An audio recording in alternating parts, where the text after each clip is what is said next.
us on apace. 4 happy days bring in another moon. But oh, methinks how slow this old moon wanes. She lingers my desire like to a stepdame or a dowager long withering out a young man's revenue. 4 days will quickly steep themselves in night. 4 nights will quickly dream away the time. And then the moon, like to a silver bow new bent in heaven, shall behold the night of our solemnities. Go, Philostrate, stir up Athenian youth to merriment. Awake the pert nimble spirit of mirth. Turn melancholy forth to funeral, the pale companion not for our pomp. I will, my lord. Hippolyta, I wooed thee with my sword, and won thy love doing thee injuries. But I will wed thee in another key, with pomp, with triumph, and with reveling. Happy be Theseus, our renowned Duke. Thanks, good Aegeus. What's the news with thee? Full of vexation come I, with complaint against my child, my daughter Hermia. Stand forth, Demetrius. My noble lord, this man hath my consent to marry her. Stand forth, Lysander. And my gracious Duke, this man hath bewitched the bosom of my child. He has given her rhymes and interchanged love tokens. He has by her window under moonlight sung, with feigning verses of feigning love, and stolen the impression of her fantasy. With cunning hast thou filled my daughter's heart, and turned her obedience, which is due to me, to stubborn harshness. And my gracious Duke, be it so, that she does not hear before your grace consent to marry with Demetrius. I beg the ancient privilege of Athens. As she is mine, I may dispose of her, which shall either be to this gentleman or to her death, immediately provided according to the law. What say you, fair Hermia?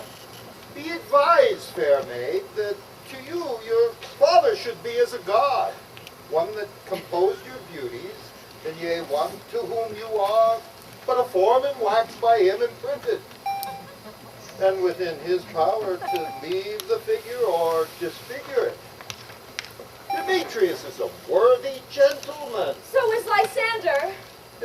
In himself he is, but in this kind, wanting your father's voice, the other must be held the worthier. I would my father look but with my eyes. Rather, your eyes must with his judgment look.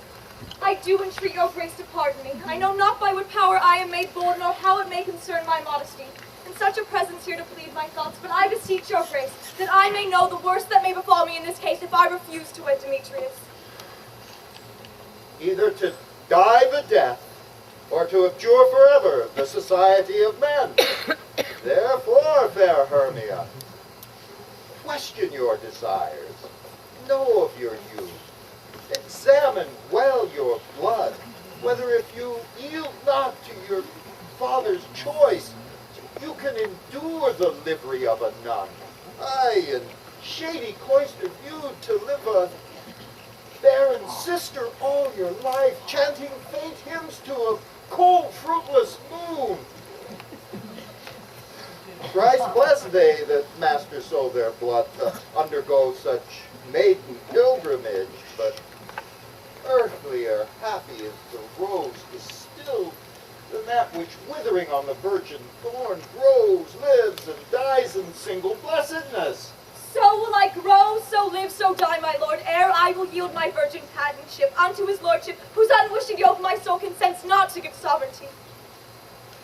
Take time to pause, and by the next full moon, the sealing day betwixt my love and me, for everlasting bond of fellowship,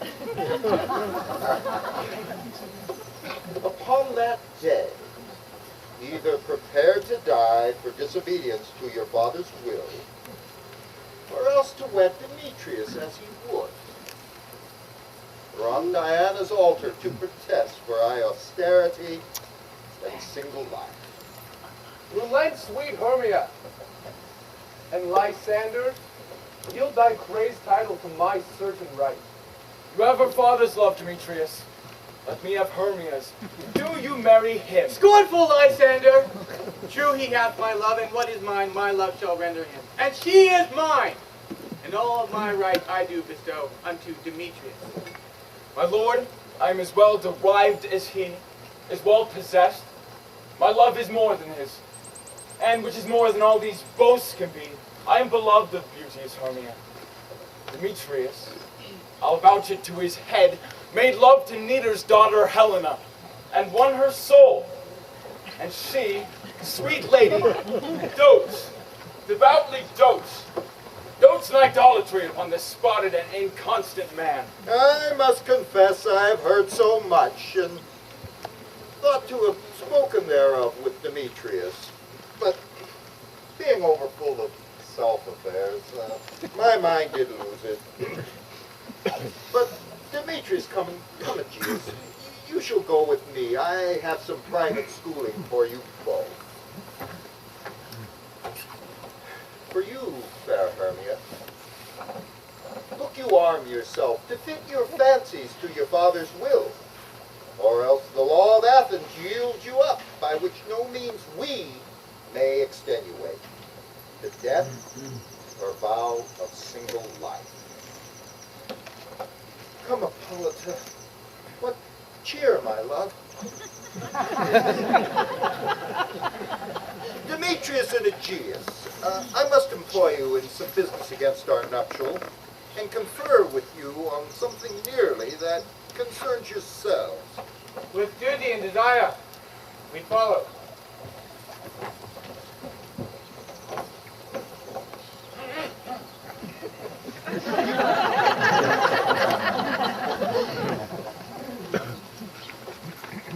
The course of true love never did run smooth. If then true lovers have been ever crossed, it stands as an edict in destiny. Good persuasion. Therefore hear me, Hermia. I have a widow aunt, a dowager of great revenue, and she hath no child. From Athens is her house remote 7 leagues, and she respects me as her only son. There, gentle Hermia, may I marry thee. And to that place the sharp Athenian law cannot pursue us. If thou lovest me, steal forth thy father's house tomorrow night, and in that place, a league without the town. There will I wait for thee. My good Lysander, I swear to thee, by Cupid's strongest bow, by his best arrow with the golden head, by all the vows that ever men have broken, number more than ever woman spoke. In that same place thou hast appointed me to my meet with thee. You promise, love. Look, here comes Helen. What speak for Helena, whither away? Call you me fair, that fair again unsay. Demetrius loves your fair, oh happy fair. Your eyes are lodestars, and your tongue's sweet air more tunable than lark to shepherd's ear. Oh, were favors so, yours would I catch, fair Hermia, ere I go. My ear should catch your voice, my eye your eye, my tongue should catch your tongue's sweet melody. Oh, teach me how you look, and with what art to sway the motion of Demetrius' heart. I frown upon him, yet he loves me still. That your frowns would teach my smile such skill. I give him curses, yet he gives me love. Oh, that my prayers with such affection move. The more I hate, the more he follows me. The more I love, the more he hateth me. His folly, Helena, is no fault of mine. None but your beauty, were that fault were mine. Take comfort. He no more shall see my face. Lysander and myself shall fly this place. Before the time I did Lysander see, seemed Athens as a paradise to me. Oh, then what graces my love do dwell, that he hath turned a heaven unto a hell. And into our minds we will unfold. And Tomorrow night through Athens' gates have we devised to steal. in the wood, where often you and I would meet upon faint primrose beds where wont to lie, emptying our bosoms of their counsels sweet. There my Lysander and myself shall meet, and thence from Athens turn away our eyes to seek new friends and stranger companies. Take care, sweet playfellow, and pray thou for us, and good luck grant thee thy Demetrius. Keep word, Lysander, no star by side of lovers' food till morrow deep midnight. Farewell, my Hermia. I'll not do. As you on him, Demetrius dote on you. Oh, how happy some others could be. Throughout Athens I am thought as fair as she. But what of that? Demetrius thinks not so. Love looks not with the eyes, but with the mind, and therefore his winged Cupid paints it blind. Nor doth love any judgment taste, Wings with no eyes figure unheedy pace. And therefore is love said to be a child, because in choice he is so oft beguiled. For ere he just looked upon Hermia's eyne, he hailed down oaths that he was only mine. And when some hail from heat Hermia felt, so it dissolved, and shadows of oaths did melt. I will go tell him of fair Hermia's flight. Then to the wood will he tomorrow night pursue her. And for this intelligence, if I have thanks, it is a dear expense. But herein I to enrich my pain, to have his sight thither and back again.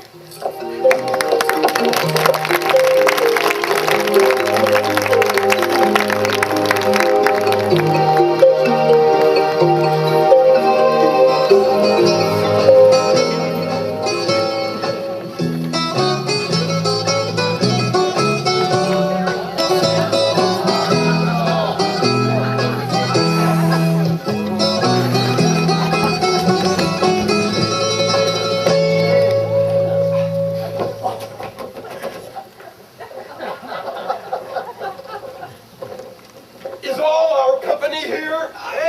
Fancy call them generally man by man, according to the script. Here is the scroll of every man's name thought fit throughout all Athens to play in our interlude before the Duke and Duchess on their wedding day, that night. First, good Peter Quince, say what the play treats on, then read the names of the actors, and so grow to a point. Mary, our play is the most lamentable comedy and most cruel death of Pyramus and Thisbe. A very good piece of work, I assure you, and a merry. Now, good Peter Quince, call forth your actors by the scroll. The actors, spread yourselves. Answer as I call you. Nick Bottom, the Weaver. Ready? Name what part I am for and proceed. You, Nick Bottom, are set down for Pyramus. Yes. What is Pyramus? A lover or a tyrant? A lover who kills himself, most gallant for love. That shall ask some tears in the true performing of it. If I do it, let the audience look to their eyes, for I will move storms, I will condole in some measure. To the rest, yet my chief humor is for a tyrant. I could play Hercules rarely, or a part to tear a cat in, to make all split. The raging rocks and shivering shocks shall break the locks of prison's gates, and Phoebus' car shall shine from far, and make and mar the foolish. This was love. This is a tyrant's vein, Hercules' vein. A lover is more condoling.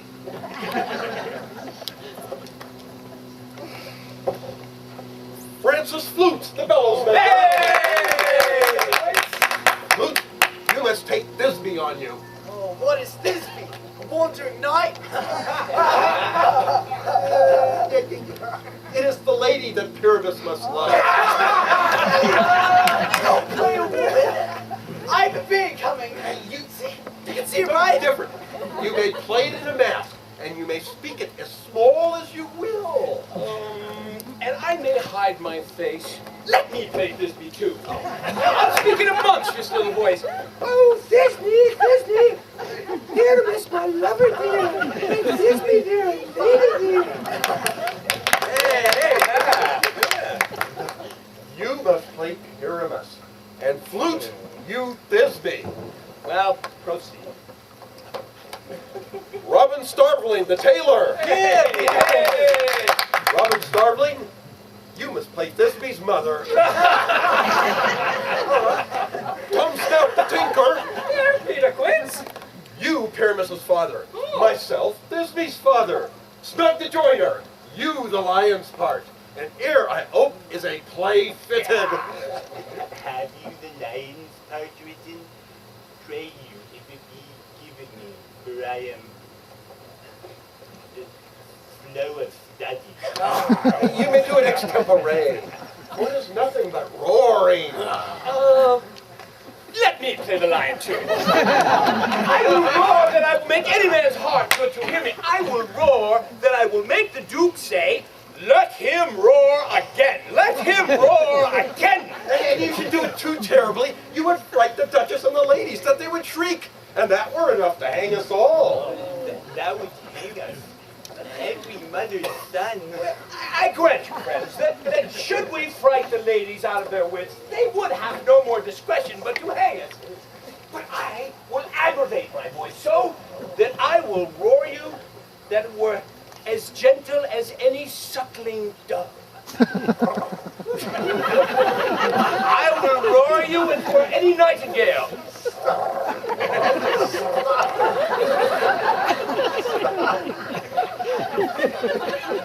You can play no part but Pyramus. For Pyramus is a sweet-faced man. A proper man as one should see in a summer day.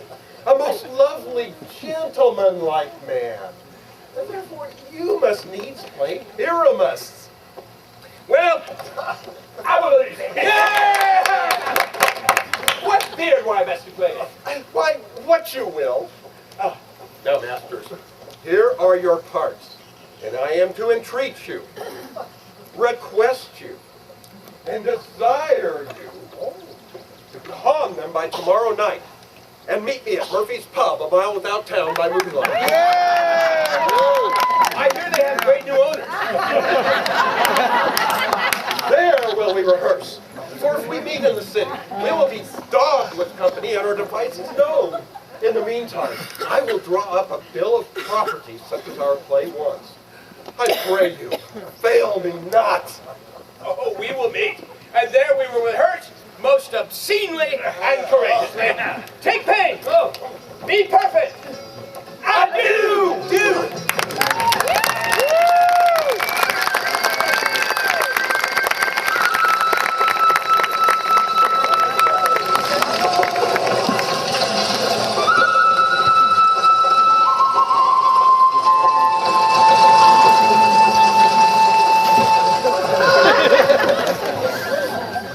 How now, spirit? Whither wander you? Over hill, over dale, through brush, through briar, over park, over pale, through flood, through fire. I do wander everywhere, swifter than the moon's sphere, and I serve the fairy queen to do her orbs upon the green. Cowslips taller, pensioners be, in their gold coat spots you see, and those be rubies, fairy fables, in those freckles live the sailors. I must go seek some dewdrops here, and hang a pearl in every cowslip here. Farewell, the love spirits, I must be gone. Our queen and all our elves come here and on. The king doth keep his revels here tonight.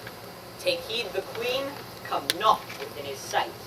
For Oberon is passing fell and wrath, because